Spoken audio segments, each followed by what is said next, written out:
and this is your YourFavHost. I'm here with Davy J. Davy J, what's good? How Davy you doing? J. Yes, so we have the Commanders DJ in the building. We also have the wedding DJ in the building. He also does club events, marketing. So if you need a consultation, he does festivals like Broccoli Fest, sold out dates. He has an Imperial 94 wine company that he's also invested in. He does commercials, he models, he's on the red carpet. He's your Towson celebrity, host of the lunch, and a public social media actor, podcast, and all the above. What's good? Hey, you say it like that, made me feel like I'm doing something out here. You are doing something. That's the whole point of the podcast, is to highlight what you're doing. Appreciate it. Yes. So how did you come into being the host of the table celebrity? How did that get there? So in school, I was trying to figure out, kind of what I wanted to do after, the basketball stuff started, because I was a basketball player for a while, and when I got to Towson, it didn't work out the way I wanted to, so I was trying to pivot into something else, which for a lot of athletes is hard, because when you start playing a sport, you've been playing it for so long, stopping kind of like, you got to re-identify yourself and figure out who you want to be. So I kind of got into the party world a little bit, but then I also got into the media field. I wanted to be a host on TV. Like that was like my biggest thing. And trying to find a job in that field was hard because you had to have experience. I was like, I don't have any experience. Yeah. So where do you start? Luckily, YouTube was just now getting to where it was. Instagram was kind of forming at the time. It didn't even have video. Now, what year was this about? This was 2015. 2015. Okay, I took you way back then. I took you way back. 9 years ago. Yeah, damn, 10 years ago. So, it was hard trying to figure that out. So I started shooting my own show called The Lunch Table, and we started doing events with it. And I did that for a while. We had 8 different college campuses that we were on. We had over 250 members.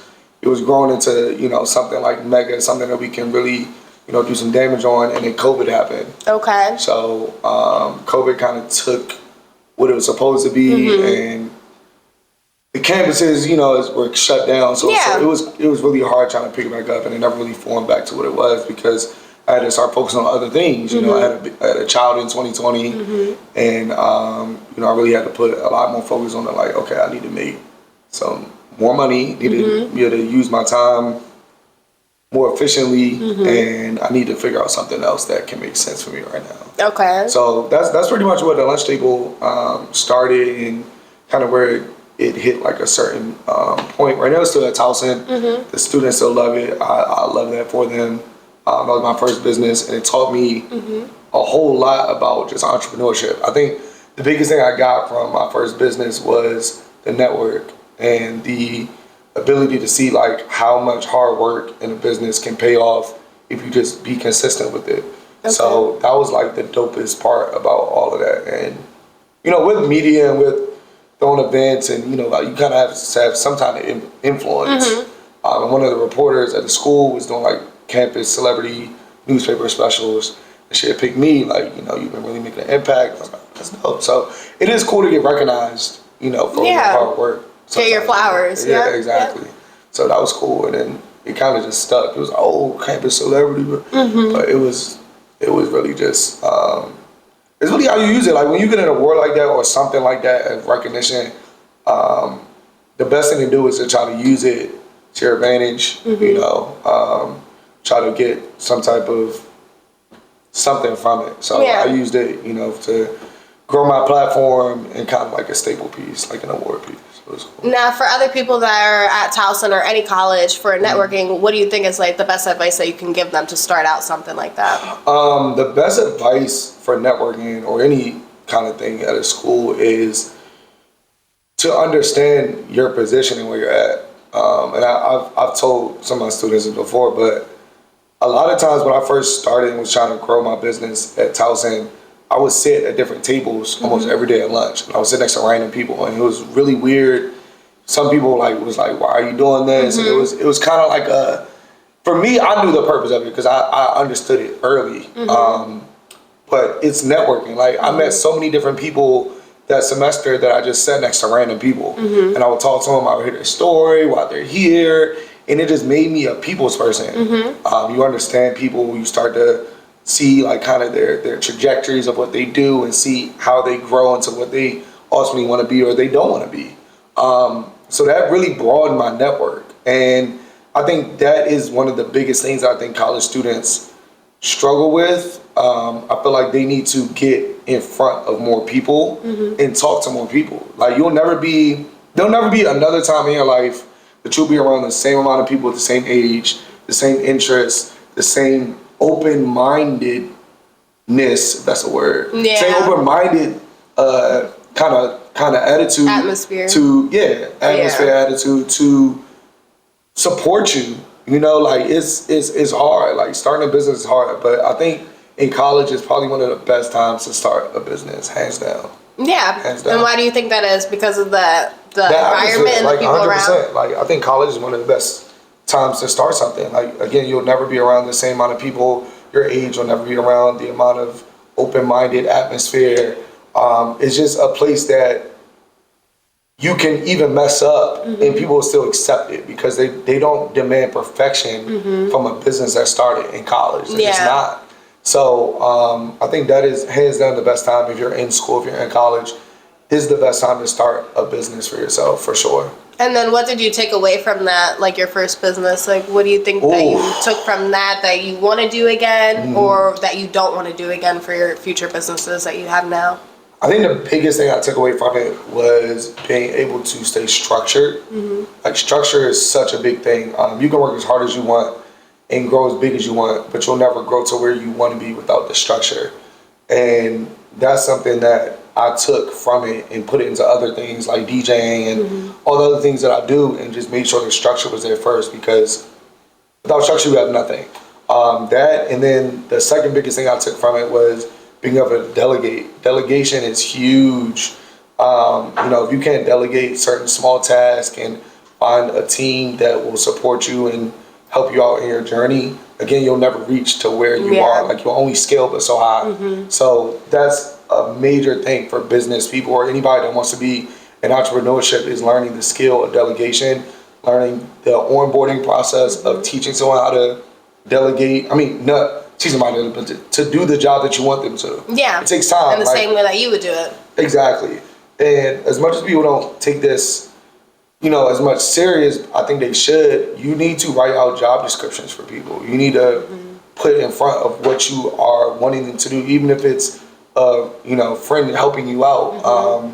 Just learning how to be structured. It all goes into how big your business is going to scale. It all starts with the structure. So those are two big things that the first business taught me. And I have it tatted. Like it's something that just like was so meaningful to me at the time because I put my blood, sweat, and energy into it.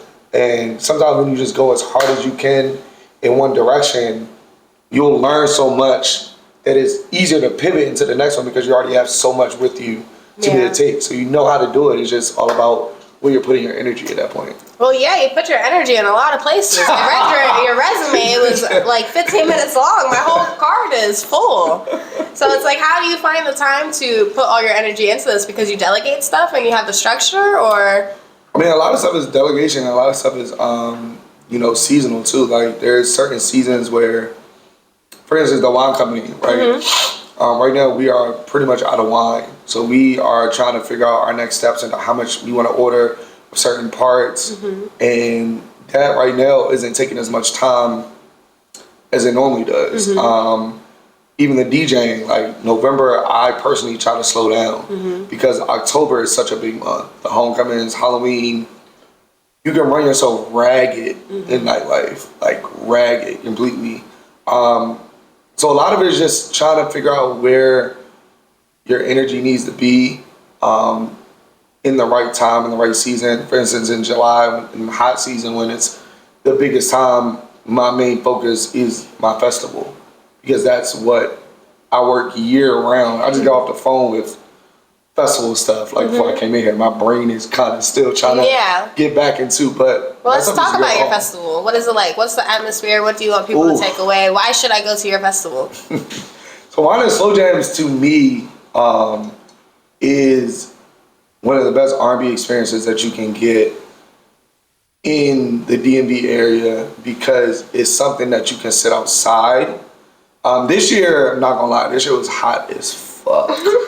And we're changing. Well, that's July for you. No, it's crazy. So we're actually changing it to the end of August for next year. We're trying to like find cooler spots in the, but either way, the festival is something that it feels almost like family when you get there. A lot of people in the R&B space are just people usually full of love. So you get a bunch of people that are like that in a certain space, certain atmosphere. There's wine flowing, there's drinks flowing, there's good music, there's bands, there's a lot of performers, and a lot of people they say that I've met someone at Wine and Slow Jams that you know I'm sticking with. Some marriages have come out of it, which is super dope. And then you can go and DJ for their wedding. It's kind of like a 360 deal. Yeah, full circle. That's the structure. Never could have been records. Like, it's kind of like a 360 deal, but it's just such a good atmosphere, and it's something that you don't get often. You don't. Like, there's not a lot of places that will give you that. So the uniqueness of it, I think, is why you just got to experience it for yourself. Of course, there's a lot of hiccups that come with it. I'm a new festival person. I mean, I've never before. There was our third year doing Wine and Slow Jams. So, you know, they say it takes 5 years to perfect something. And I genuinely feel like it is going to take me 5 years to really perfect it how I want. But I learn something new every year. And I take feedback. At first, it was difficult taking feedback, you know, year one.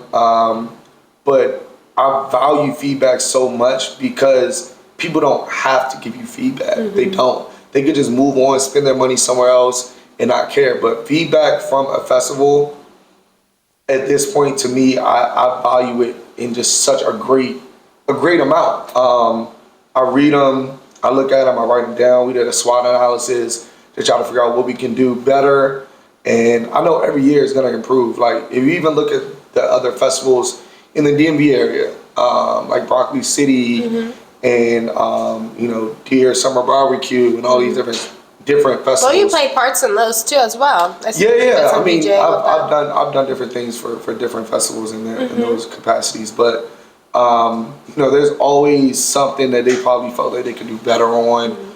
But I feel like Broccoli City Festival, this was their best festival this year, and they've been around for maybe like 12 to 15. I don't know exactly, probably like 15 years.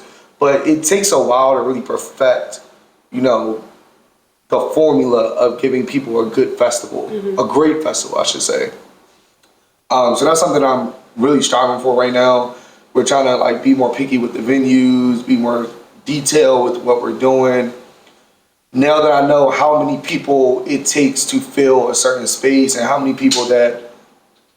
vendors you need for certain, it's just the littlest things that make the biggest differences at festivals, and that's something that, you know, we're striving for every day, for sure. Yeah, now it's Wine and Slow Jams, and you have the wine company as well. That's about to be crazy. What's what can we expect from that, since you have your own wine? So. Well, what made you get into wine? I love wine. You love wine? I love wine. Like, I drink wine entirely too much, but I told myself in 2025 I'm gonna try to go straight wine. Like, no more tequila. It's a goal. We got the margarita. I had wine, but you said margarita. I'm gonna get all of it out of my system, but it's just, wine is something I've always loved, and something that is one of my biggest therapeutic methods that I take. I have a record player in my house. I'm always surrounded with music. And R&B is some of the best kind of music that you can, to me, best kind of music you can play during the day. It's all something that we can all relate to. Everybody's common denominator in life, no matter who you talk to, they have love, or they've been in love, or they're looking for love. Love is a common denominator. So music that's surrounded with that, and wine that calms you down, I don't think there's a better combo. See, when I drink wine, I want to go to sleep. Everybody is some different. Me, I want to relax, but it also just puts me in a creative space too, which is weird. Like, what's your favorite wine, like outside of my wine company? Yes. Brands, I don't even want to say another brand, but types of wine. Yeah, types of wine. I wouldn't dare say another brand, but types of wine. I used to be a Moscato guy when I first started. Of course, it was sweet, it was good. Then I went to a wine tasting and I was like, oh, there's a lot of different wines out there. Like, I need to let the Moscato go for a second. Try Chardonnay, like Chardonnay. So now, personally, I like Cabernet. Okay. I'm a Cab guy. Yeah. So Cab is my go-to. I notice a lot of people they switch from Moscato to Cabernet as they like start drinking it more and they know as they get older. As they get older. Like it's I don't want to say like old, but you know, not old, but just more mature in your wine journey. Yes. Yeah, Cabernet is definitely. I would drink Cabernet at a club. Mm-hmm. I'll drink Cabernet with my dinner. It's just something that I personally enjoy. Or like a red blend. Okay. I'm not. It depends because some red blends are a little bit. It depends on what you're looking for.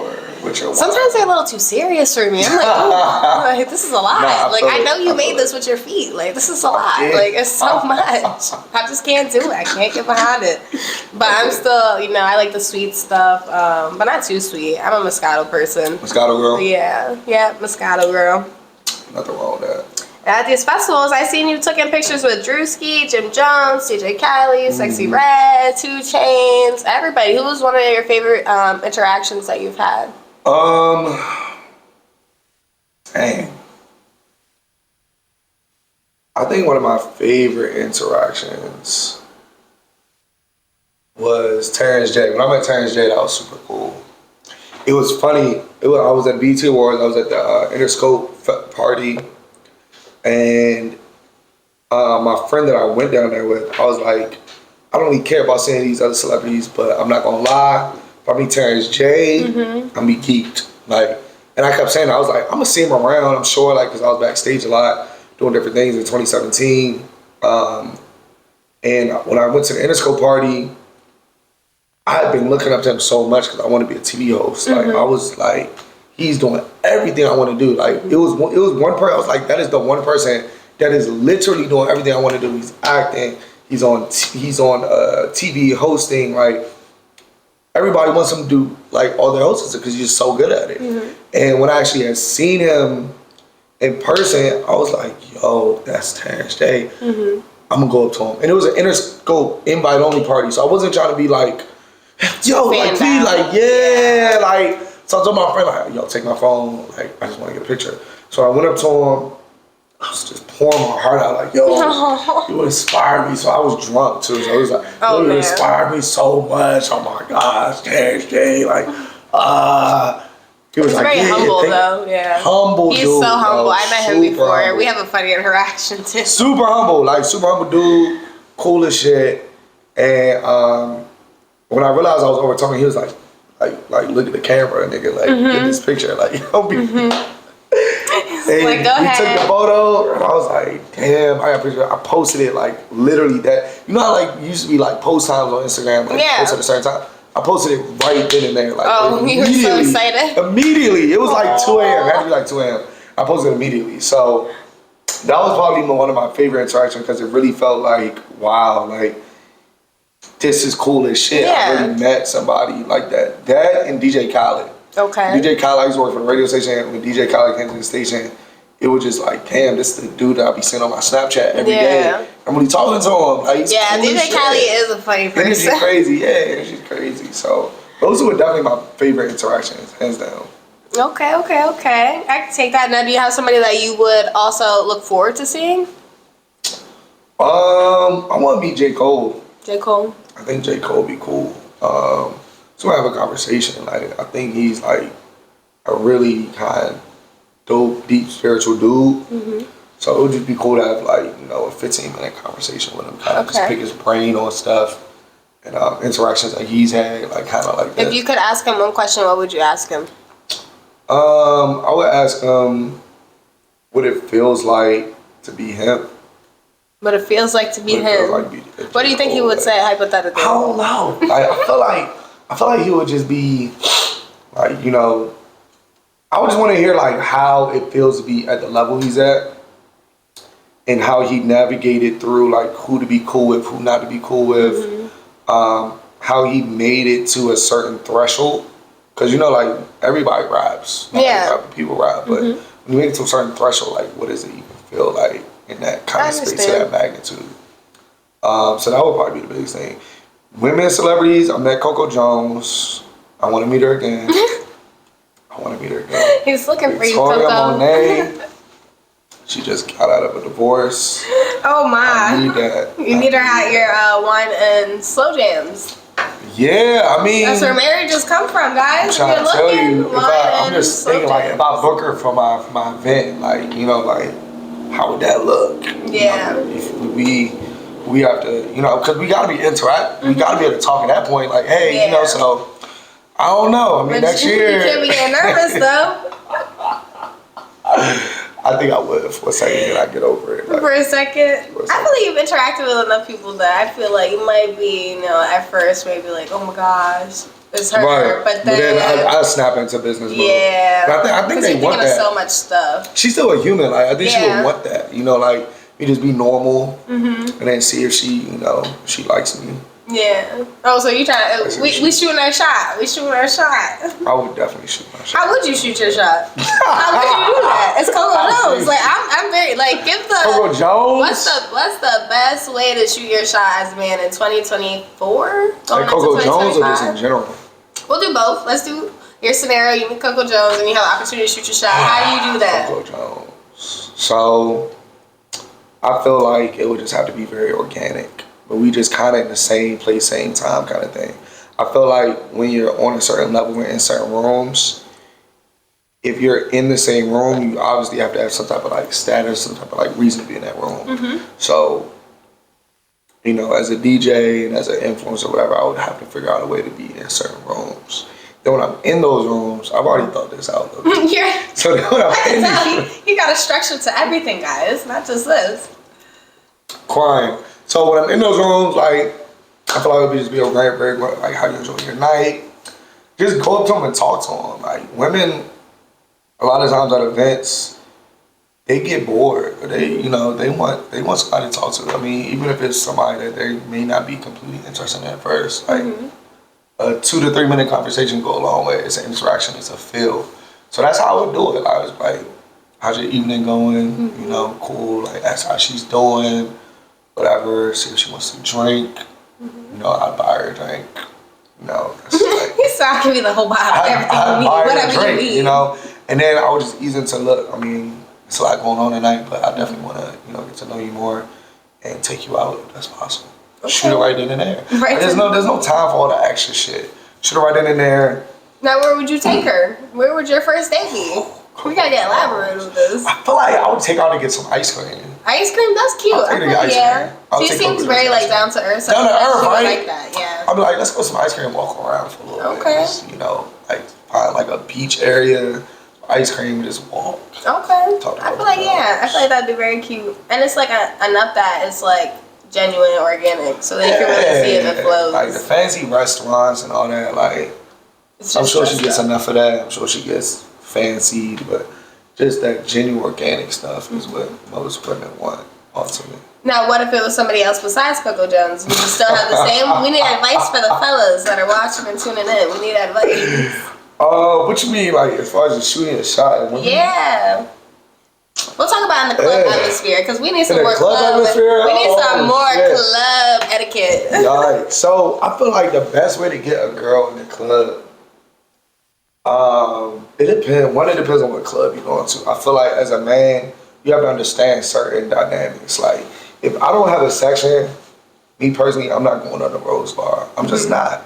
Because the chances of you talking to one of the girls that is in the section at Rose Bar and you don't have a section, and you kind of just standing around, it decreases drastically. Because Rose Bar is more of a very, like, status, to me, it's more of a, like, status kind of thing. Like, who you are, whatever. But I feel like if you're in more of an open space environment, that is where you would want to be if you're not a section guy, first thing. More of a bar situation. Someone that has a bar that most people go to. Not even sit down, you stand at, right? So I saw a woman that I was interested in the club at a bar, and she was not talking to anybody at the time. I would walk over to her, and I would give her a compliment. That's the first thing I do. Like, I would see him, give him a compliment, like, your dress is really nice. I like how you styled it. You know, if I really genuinely do, because sometimes they be pretty. Don't give a fake one. Yeah, don't give a fake compliment. Trash, we don't like that. Trash. We don't like that. No fake so, no, we don't want that. It gotta be genuine. It's good. a genuine compliment. Like, your hair looks really good tonight. You did a good job on that. Like, a compliment, right? Over that, of course, I'm like, thank you. And they'll look you, they might check you out. And then again, you always ask them if they're enjoying their time. Because most of the time, if they're not enjoying their time, they'll tell you, it's cool. Yeah. And that's when you become like the hero of the night. Oh, you're gonna save it. The savior. That's when you become the savior. Like, oh, what's going on? You hear their problems, you give them the empathy that they're not having a good night. They might have had a friend that they didn't hash out with, or, you know, it's their birthday, and then you just want to hear what their situation is while they're there. And then from there, you know, you kind of navigate. You know, if they're just not having the great, well, let me get you a drink. Let me at least, like, you know, try to make you feel better in this instance. Or, you know, it's another spot I know, like, how many people are you with? I might get us in. You know, like, that kind of is, you just got to be a solutionist. You gotta be a solutionist.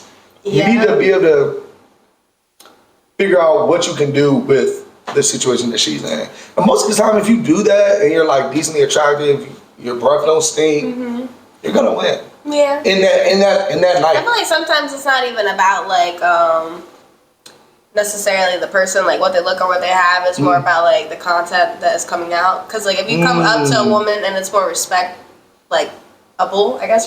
Yeah. Then we're more receptive versus if you're just, like, trying to be like, hey, like, nobody's trying to go for that. Nobody's trying to hear that. That's too like, much. hey, yo, mom, we're not trying to hear that. That's corny. And then we can also tell if you're trying a little bit too hard, so if it's more relaxed, I feel like that's also, like, we'll take you a little bit more seriously. Get a couple jokes. Yeah. Get a couple jokes. Yeah, so make her smile. What is, like, been successful for you? Like, if a dude is trying to come at you, like, I feel like women already know they want to talk to you or not. Within the first, like, 2 minutes, we already know. Yeah. I've heard like 3 seconds. So, like, 3 seconds, yeah. Like, I was trying to give some grace, but yeah. They're like, do I really want to talk to this man or not, kind of thing. It honestly depends on the woman, I feel like, but I feel like if a man comes up to you and it's respectable, me personally, I'm gonna give them respect back. But if it's something that's, like, you know, not respectable, then I'm not even gonna pay no mind. Like, that's just canceled out. That's like you can stay there. Right. And it's just like, no, thank you, I'm good. But if you come up to me, you're like, you know, being sweet, you know, oh, you look good, or blah, blah, blah, blah. Hi, my name is, like.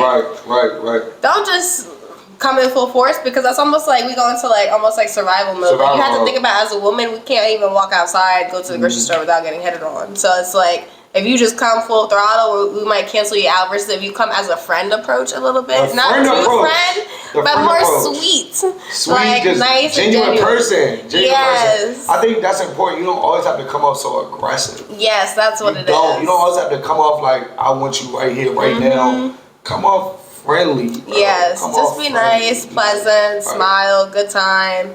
And yeah, just have the solutions for whatever's going on. That's all we want. Because women, we don't want to think about nothing. We genuinely don't want to think about nothing. Yeah. Like, that's what the man is for. So it's like, my dad always said that if he don't have no solutions, he's just a man with problems. You could do that by yourself. So it's like, yeah, you don't want man that if you're having a rough time, you know, you need your tire changed, you better be able to call them and they can come in, maybe not fix it or get something to help you, you know, like. They don't have to know how to do everything, but they need to know how to figure it out, because that's what it is. That is a wise man. I mean, he does a couple things. Wise guy. Like that. Yeah, I definitely feel like, if you don't have no solutions as a man, you gotta find some. Like, as a woman, I'm allowed to be helpless. Like, look at all these love stories that it's like you said, the hero. The man is always the hero. The woman is never the hero. We can be, but why would I want to choose to do that if I don't have to? Why would I want to be the hero? I feel like that's way too much pressure.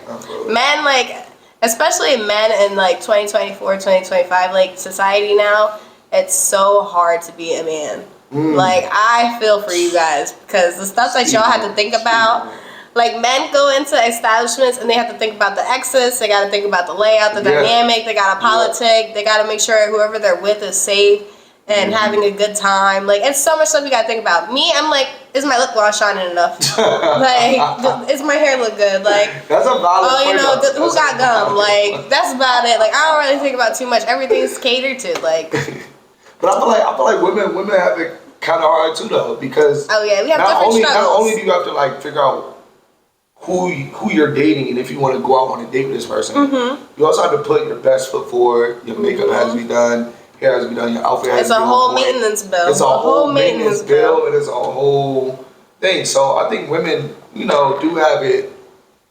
We have different struggles. Like, a man doesn't have to worry about going to the gym and having another man come show them how to do a squat correctly. Even though I'm doing it wrong, please don't come up to me. Just let me struggle. I'll figure it out. Like, I gotta start somewhere. Like, no grown man is getting taught how to do a proper squat at the gym. Unless they have a trainer. Yeah, a trainer, I mean. I'm talking about some average Joe Smo who probably watched a couple TikTok videos. The TikTok workouts be hitting though. And come up to me, you know what you should be doing? You should be doing this. And the whole time I know what they're looking at. Like, I go to the gym at the craziest times because it's like, ain't nobody there. And that's the point. I shouldn't have to do that. Like, when my apartment says, oh yeah, like we have a gym here, I'm like, that's a good sign. Because that means I don't have to see like outside people. Or going to pump gas late at night. Yeah, that's dead. I'm not doing that. Like, just certain stuff like that. Nah, men don't have to worry about that. But I feel like women, I mean, especially with like, the recent election stuff and, women not being able to have control of their bodies and stuff like that. Like, I think 2024 is harder for the woman at this point. And I think that's something that, we need to get behind our women just in general and, speak on, make them feel loved, make them feel appreciated, and just kind of remind them that, like, we see what's going on. Like, we're not blind to it. And that's important. I think that's important that women can hear that and understand that, because it's after hearing and knowing that majority of the country doesn't see it like that is hurtful. It's very hurtful, and it's just not. It needs to be talked about more and given more affirmations for women right now. Just in general. So I can't even say that it's harder for men, because I think personally it's harder for women. Yeah, I feel like both sides is a complicated thing that we have our different struggles and stuff like that. But definitely as a woman, like, I feel like sometimes it's overlooked because it's like, oh, everything is supposed to be so like pretty and delicate to them, you know what I mean? So it's kind of like hard to look at, like, as a woman, like, I have my own struggles within being just a woman. If you think about it, from the beginning of, like, even with voting and the election and stuff like that, women couldn't vote before the black man. They allowed, like, the black, people that were previously slaves who got out to vote before they allowed a woman to vote. We couldn't even have our own bank accounts. Like, people are always confused on, like, oh, why don't relationships last as long? Well, our great aunts couldn't go to the bank without a slip from their husband. They couldn't even have a bank account. They couldn't vote. They couldn't go out and work. Who was gonna have that? I didn't know about the bank account thing until today, just now. I did not know that. Yeah, women could not have bank accounts. It was always their husband. They had to get permission from their husband. So a lot of people, I'm not quite sure the exact year. That's crazy. But yeah, women couldn't vote. They couldn't have bank accounts. Certain things. Even just like sleeping around, like all that stuff is like not happening. If you had a kid, like that was that. Like, you stuck with that person for life. And then they just did you so they could treat you however because they know, they know that you need them. So like, I feel like even though, colorism and all that stuff is like really essential, people forget like women were held back too as well. And now as we are getting more rights and more things, women are becoming very successful members of society and doing things that are helping to progress as well. 100%. So I feel like a lot of people, they overlook that stuff. So I feel like, yeah, of course, a relationship is going to last when you actually need that person. When I can pay my own bills and do my own stuff, I don't necessarily need whoever I'm with because I have my own job. I have my own fallback plan. So that's why relationships are a little bit different. Now men actually have to be good men. Before they could just go to the next village and have a whole other family. That's literally like It's a lot harder to keep them because they can move how they want, basically. Yeah, like we don't need a man. So I feel like that's also a lot of men, they complain about relationships and how women are now and how they like treat men, but it's like y'all treated us worse in the beginning. Y'all didn't let us do half the stuff. Yeah. So it's just turn to the tables. I feel like the people who are good men, they don't have as much problems with women versus, because they always say, oh, good men finish last. Like good guys, they always, that's dead. But I don't feel like that's necessarily true. I just feel like you have to be able to have discernment on who you're being good to. And that's vice versa. Like you can't be a simp. You gotta have backbone. Because if you don't, if we can't respect you. You don't like simps. No. Absolutely not. I need a person that is comfortable being by themselves, has their own life. I was just talking about this earlier. Allows me to have my own life, and then when we come together, we have our life. You know what I mean? It's not always everything go my way, because that's just unrealistic. And then you're also doing me a disfavor by catering to me, because then I'm not gonna want to go and do it for myself. So if, you know, you already had this house for me, had all my bills paid for me, why would I go and get a job? There's no need at that point. Yeah, everything I want is right here. So I'm gonna be comfortable. Yeah. Then you kind of killing your purpose in the world. Like your purpose in the world could be like so much greater. Yeah, exactly. But you never go pursue it because you kind of don't feel the need to. You have all your money, you have all your... Yeah, everything is already provided there. It's almost like a crutch. Like you're never gonna want to do better because you already have somebody providing it. Right. Makes sense. There's no point. Now, earlier you said you were a Baltimore fan. You didn't say on camera, but that was before. So how do we feel about being a Baltimore fan? Yeah. But you're a DJ for the Commanders. So the Commanders have always been team number 2, no matter what. My dad was a Commanders fan. Majority of my family was Redskins / Commanders fans. So it wasn't hard to, navigate. If it was like... How did that come about, though? How did we get into this... being a Ravens fan? No, how did you get into being the DJ for the Commanders? How did that come about? So, the Commanders has a lot of different DJs. So, within the stadium, there's DJs on like different floors, different club levels, different suites, etc. I was chosen to do the entertainment for the suites. So, the suite level that I'm on, the players' wives are on that suite level. The offensive and defensive coordinators and the coaches that call the plays from up top, they're on that level. The owner's box is in that level. Like it's a really cool kind of area to be in, and it's a very privileged area to be in, and I understand that fully. So, to kind of be picked for that was big for me. I definitely love the fact that I'm a Commanders DJ. I love the fact that I'm able to be at the games and kind of, it's a good year. Like it's a good year. And this is your first year doing it, right? So you picked a good year. I didn't pick the year. They picked it. Yeah. I feel as though I'm not gonna say I'm the sole reason why they're doing so good. Oh my goodness, such a man!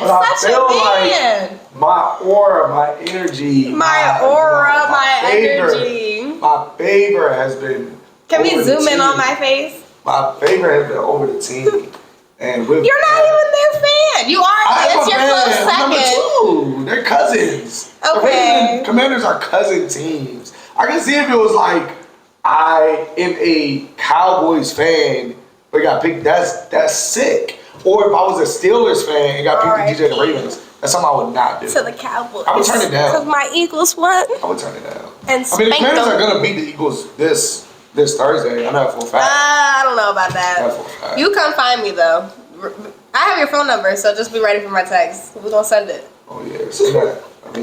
Just don't be quiet when they lose. I actually still interact. Oh yeah, don't go close. I'm a real fan. I'm not a bandwagon. My jerseys stay on. My uncle used to play for them, so it's engraved in my blood. Like, no matter what, if we win or lose, I'm still gonna talk crap. I'm like the little like the underdog that even though I might get beat up, I'm still gonna talk crap. I'm still gonna talk shit. I'm still gonna do it. And I'm gonna do it with a smile on my face. I love that for you, honestly. All right, so I'm gonna have let's talk about something a little bit lighter versus your highlights. And I'm also gonna give you this whiteboard. What color do you want for your marker? Where can you set? We get the red joint. Is that your favorite color? Yeah. Well, green is my favorite color, but I'm gonna go red today. Then I'll do you in green. That's funny because red's my favorite color. And what we're going to draw is what you look like after your team loses next week. And you can draw me after my team wins. I feel like that's very fair. I'm gonna draw you how you gonna look. How I'm gonna look. On Thursday around like 11 p.m. Eastern. Now, you used to have a podcast, right, Craig? Yup. What's one of your favorite topics that you guys have talked about? Like, what do you feel like was something that was really interesting? What's a question that you always wanted to ask a woman but never felt like you could because you might be judged off of it or you might just think it's a little bit too much? I always want to ask a woman, like, how does it feel to be, like, ghosted after you, like, a man, like, after, like, you go out with a guy, you know, you kind of pace it out, you guys have, like, sex, and then he kind of steps back. You know, like, he kind of stopped pursuing, like, I always wonder, like, how does that make, because women don't talk about it enough, like, it's kind of like an embarrassing thing, so they don't, you know, talk about it on social media, because it's kind of like a feeling of shame, but I want to know, like, what their mindset really is behind that, like, and how it feels. You want to answer that? I mean, I feel like maybe I haven't had this experience because I'm not one to sleep around, so it's like kind of hard. But I feel like if that did happen to me, that I got ghosted. Not ghosted, but like the energy changed. Like he's not into it as much as he was. They would probably feel maybe, I mean, I know like if you go out on a date with somebody and at the end of the date, you know whether you're going to see them again or not, kind of in your head as a woman, because I feel like a lot of times men, they get what they can get and women pick. We do the choosing. But I feel like if you would sleep with somebody and then the dynamic would change a little bit. I guess it would depend on if she really liked you. If you did a good job. If you didn't do a good job, she might be happy you're not talking to her. But if you did do a good job, then you know she might feel. Yeah, she might feel a little upset, I feel like. Or maybe used maybe in an aspect too. That might be something. But yeah, I guess I'm blessed to say I have not had that issue. I don't know how to draw this hat. This is looking funky.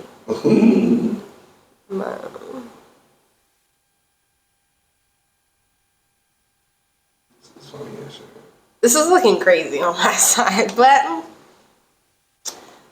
I got your collar. Your shirt looks the best so far.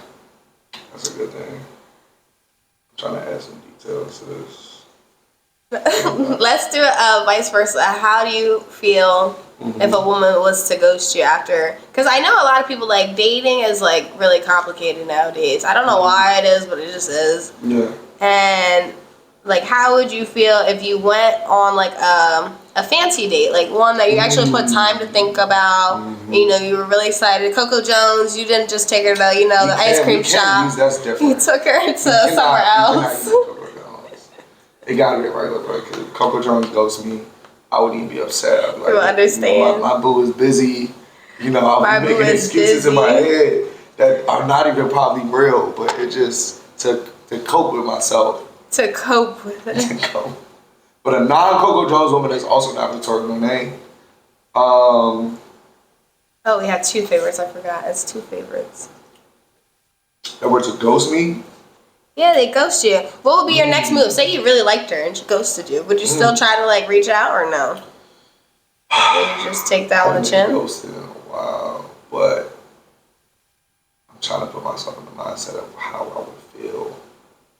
I feel like being ghosted, after that you set up a date, you know, you think things are going a certain way, and they don't even say, like, why they stopped fucking with you, they just stopped. I mean, I've ghosted a lot of people, so I'm actually very intrigued on this question. I feel so bad because I'm a petty date person. I'll go on a date because I feel bad, which is terrible. I had to stop doing that. I stopped doing that because I don't want to hurt nobody's feelings. That's my problem. Yeah, don't hurt feelings. But I feel like after you get ghosted, you set up this beautiful date and you get ghosted. As a man, it kind of makes you reevaluate your kind of what you're doing, like what you're spending your time with. It also would probably put you in a space where you might not want to go on a nice date for a little while because you might kind of reevaluate. I can see that. What you're doing. Just like women are like, oh, I'm gonna go celibate because X and X, I had sex with him and now we're not even a thing and I just feel used. Like, a man would feel used. He would feel rejected, and especially if she just stops responding. I think that is crazy. Like, just at least let them down slow, let them down easy. Like, don't just. The ghost is just so crazy. Like, ghosting, but it depends on how do you feel like you should. How should you let them down then if you're like not interested in them? Cause guys, you guys get crazy sometimes. Women get crazy too, but like men be like. I'm sick with stuff. I'm telling you. Yeah. I feel like it's just entertainment most of the time for most people, but I do think that the best way to not get ghosted, I'll say this, the best way to evaluate if you should even take someone out, to me, and this is something that is important, I think you should be talking on the phone with this person before you go out with them. I think genuine phone conversation is so important, not texting, genuine phone conversation is important before you set up a fancy date and do all this extra stuff. Like, get to know them and ask the prerequisite questions that you would ask on the date. Like, ask them on the phone. FaceTime her. Now, what are the questions you should be asking though? No, I'm not done. You need to FaceTime her around 9:30, 9:45 when they finally take all their face off and put their scarf on for a little bit. And if she says any of these words, that I don't want you to see me like this, or on some like I don't look pretty right now, these are red flags. These are red flags. Like, this is something like, why are you not confident in yourself and what you look like without being dolled up? To me, I'm like, okay, well, if I take you on this date, you're gonna look how I met you, which is probably dolled up and looking a certain way. So it's like, how long is it gonna take for me to really see who you really are underneath of all that? And then also, just talking to somebody FaceTime, you get to see their reaction to what you're saying. You get to feel a vibe off of everything. So I think that's important to FaceTime, call, do all that kind of stuff before you actually go and spend all this money on somebody, taking them out. Yeah, I definitely do feel like you should know somebody before you go and take them out on a date. Yo, I saw a glance at your photo. Crying. All right, let's do this, cause. Okay, you ready? Oh my. This is me after I lose, right? Oh wait, this is after. This is after you lose. Oh wait, I might want to ask something, but. Bro, what do you? No, I gotta ask something now too. Like, so I forgot. It's after you lose, so.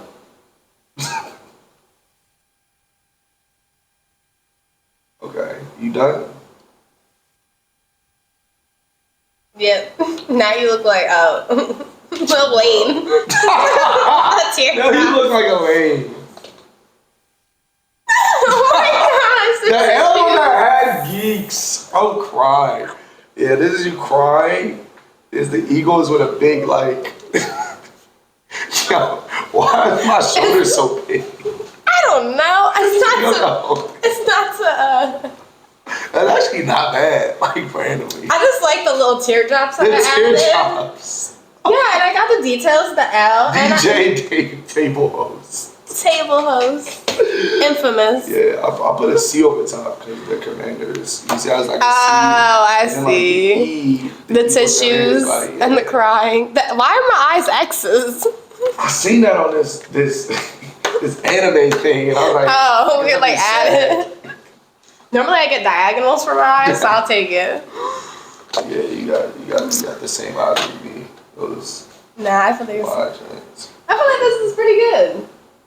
It's solid. It's solid. It's pretty for sure. solid. It's solid. I got the beard down pat. Nah, for real. The beard is perfect. For real. The beard. The It could be a little longer. It could be a little longer. A little longer, but I didn't want to make it too big. Cool. I like it. You did a great job. Thank you. But yeah, thank you so much for being on the show. I can't wait to see you. Me. Yeah. Super dope. Good luck to everything you're doing. Thank you. Welcome back. Well, welcome to the area. Oh, officially. yeah. Anything you need from me, I got you. What's up, it's Davy J the Virgo. You can follow me at DAVYJ the Virgo. Shout out to my Virgos out there. Your fave host, Nyki London. And we're going to do his show and tell. Like, comment, share, subscribe if you want to see more of his crying, you know.